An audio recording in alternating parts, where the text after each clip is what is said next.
I want to bring in our ABC News contributors on this as well. Former Republican Congressman Tom Graves of Georgia and former Special Assistant to President Biden Michael LaRosa for more. Thank you both for being here. Michael, first I want to get your thoughts on the marriage equality bill, because this was a top priority for Democrats after the Supreme Court overturned Roe v. Wade. They got bipartisan support on this. So does this bode well for other Democratic priorities too, or was this a one-off? Well, I think, like you said, it was a response to the Dobbs decision. It was pretty impressive how bipartisan it was in both the House and the Senate. And I think what we're seeing is sort of a sea change in, gay marriage as a cultural, wedge issue. That's no longer the case. And I think we've come a long way as a country and as a government, that we are no longer fighting the fights of the past.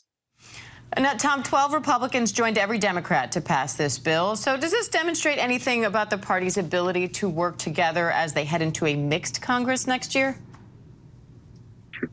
Well, it could foreshadow that just a bit, but I think it is a reminder, though, that Republicans and Democrats, when given time and when they put down sort of the political weapons, they can work together and they can work out the differences and find some areas that actually bring the Senate together and likely the House next week. Now, Michael, Democrats are voting today on Democratic leadership as well. What do you think this new leadership will bring to the table? And with Nancy Pelosi stepping down, how do you think this generational shift could affect the Democratic Party overall?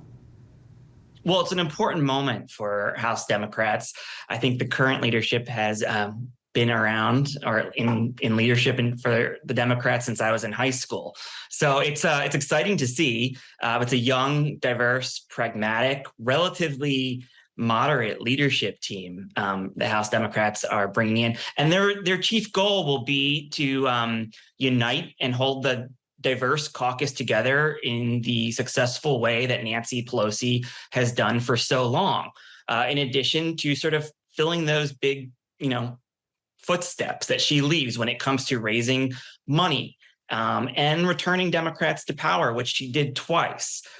She was very good at organizing and muscling her caucus to find the votes that she needed and hold that caucus together. And that will be the test for the new leadership team. Now, Tom, Kevin McCarthy is still trying to round up the votes to be the next Speaker of the House on the Republican side. So how do you see the battle over Republican leadership playing out? And what do you think, all of these leadership outcomes, what do they mean for the party and for the prospect of bipartisanship next year? Yeah, that's a good question. I mean, it always takes time to pull together the votes as you go into January 3rd for whoever the speaker nominee is, Republican or Democrat. What stands out to me, though, with the Democrat leadership and the decisions they're making this week is that a couple things. One, they're united. There is no competition. There's no contested races. That should indicate a lot that they've come together as a conference. Two, they have two of the top three are going to be appropriators. That's fascinating. How does that play out in the days ahead as you talk about government funding and such? But then third, and most importantly, might be how does Hakeem Jeffries reconcile, having Alexandria Cortez in his state, but also governing a conference of diverse opinions? Can he escape that shadow, so to speak, over the next term as he's trying to navigate and work with Republicans when he needs to, but also battle against them when those times arise as well? All right, Tom Graves, Michael LaRosa, we appreciate you both. Thank you. Hi, everyone. George Stephanopoulos here. Thanks for checking out the ABC News YouTube channel. If you'd like to get more videos, show highlights, and watch live event coverage, click on the right over here to subscribe to our channel. And don't forget to download the ABC News app for breaking news alerts. Thanks for watching.